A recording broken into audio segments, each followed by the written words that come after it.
Hello there, and this is a quick tutorial on using Magix Video Deluxe to pan across a still image that is landscape 16:9 shape in a 9:16 vertical window for a smartphone, for example. Firstly, we've got to set up the movie settings. So I shall go to File, Settings, Movie. Video Deluxe has got presets for social media, or you can type in the parameters yourself down the bottom here, but I'll go the easy way, social media. I'm going to use 60 frames a second to help minimize jerky playback on computer screens.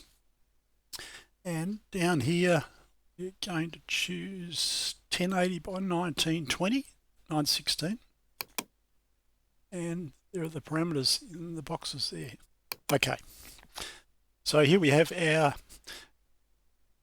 movie window, I like to call it. That's where our video is going to be created in. We'll bring in our image onto the timeline. And I'm going to make it 20 seconds.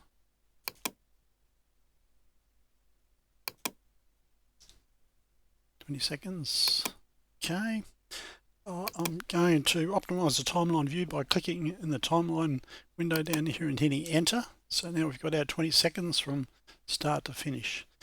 Now for our image, we're going to use the size, position, rotation effect. So I'm going to click on the image, go to effects, size, position, rotation, and click apply effect. And here we have our image. Now because it's landscape jammed into a portrait movie, it's been reduced in size. So I'm going to adjust that by changing the zoom on it. To do that, to help us do that, I'll change the preview monitor to 75% so that we can see the edges of the movie easily. Now there's a couple of ways of doing this. You can basically just drag it out so that the top and bottom across here hit the edges of the movie, or you can set it up in the parameters over here by typing in 1920, or you can, or you can wheel, it was confused. Or you can actually wheel it, put your cursor in the box and wheel it. Anyway, I'll put in 1920. So now we've got our image is exactly 1920 high, which is what the height of the movie is. Now we want to start this pan from the left-hand side over to the right-hand side and then back to the left-hand side. So we've got a couple of ways of doing that. We can go to the left-hand side by simply dragging it like this, which case you might get the vertical a bit out, or you can use the position dialog here, which click on the left button and it goes hard to the left edge, and that's it. That's the start set. Now we need to set a keyframe here because this is where the whole thing's going to start. So what I'm going to do is go to size position down here, which is activated, and I'm going to click on keyframe, click on plus keyframe there, and the keyframe's set there. So that keyframe belongs to the start of the image. Now we want to zoom in, we want to zoom across to the right and have a bit of a pause in the middle, and then zoom back to the left. So I'm going to set the plane marker on about 930, roughly about there. And I'm now going to move this over to the right hand side of the image, so I can either drag it across like this, or I can just click on the right edge arrow and there it is. Notice that we've got an automatic keyframe created. Now I want to hold it here for a second, so I'm going to go to about 1030 plus or minus, and because the image hasn't changed, I'm going to click add a new keyframe. So this little section in here nothing's moving, nothing's changed. Now, so we go to the end of the image now. And remember, the play marker is looking to the right of the split. So I've got to go one frame to the left of the end of the object, which is here. And now we're going to put the image back to the left-hand side. So I'll just click on left. And I've got to change that vertical too because I've been mucking around with it. I'll click on the reset vertical. There. And I should go back and do those keyframes, but it won't, for the exercise, it won't bother. And that's basically it. We'll do a quick test run. Put the play marker up here, and I'll hit play.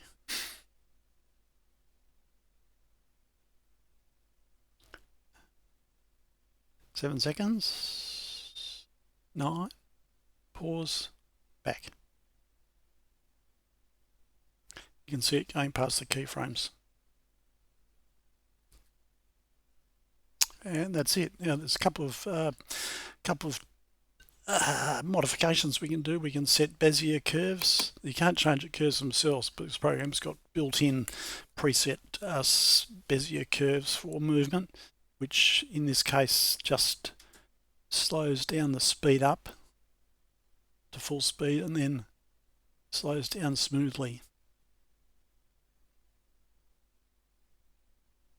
and starts off again, speeds up to the normal pan speed.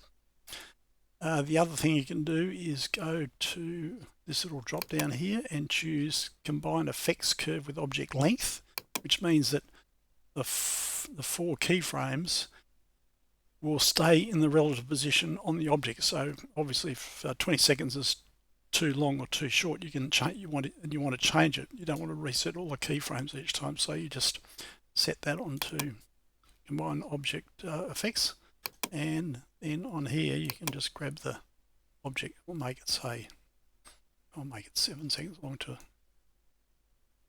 to exaggerate. Now hit play, and you'll get the same effect, but it obviously happens much faster because it wouldn't go from one side to the other in a shorter time.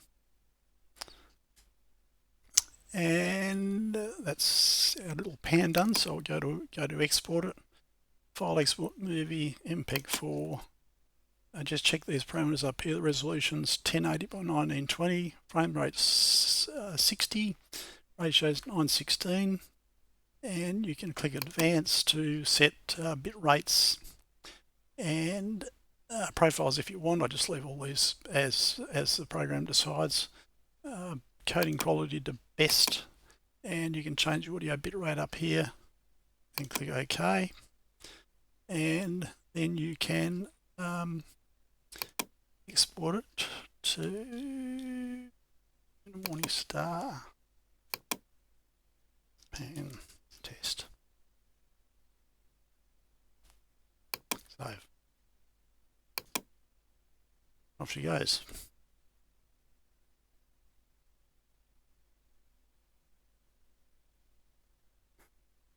I'll cancel it, save time.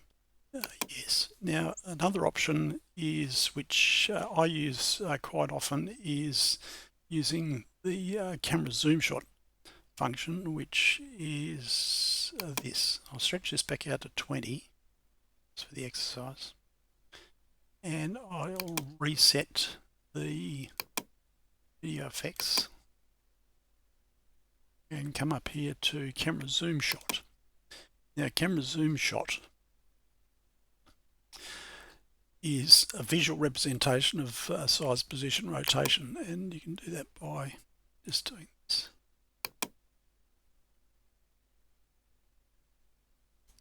I'll bring this back up to, now that we've got that sort, I'll bring the monitor up to 150% so I can see what we're doing.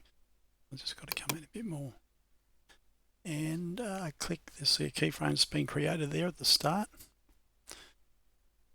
We can put our play marker on 9:30 or thereabouts. Just physically drag this over to here. Not quite as precise as the other way, but an option if you're doing, for example, say one of these type zooms. I'll put that back over here. Down there. keyframes created. 10.5 seconds. What have I done here? Oh no, I went to 8.5, 9.5 seconds. Click up there to get that keyframe activated. Keyframe and play marker on the end, -1 frame, like that. And put this back on here. That, and there you have it. Got to go to home and play, and you'll end up with the same result as size, position, rotation. Size, position, rotation is a bit more accurate. And that is how you do a pan on a landscape image in a portrait movie.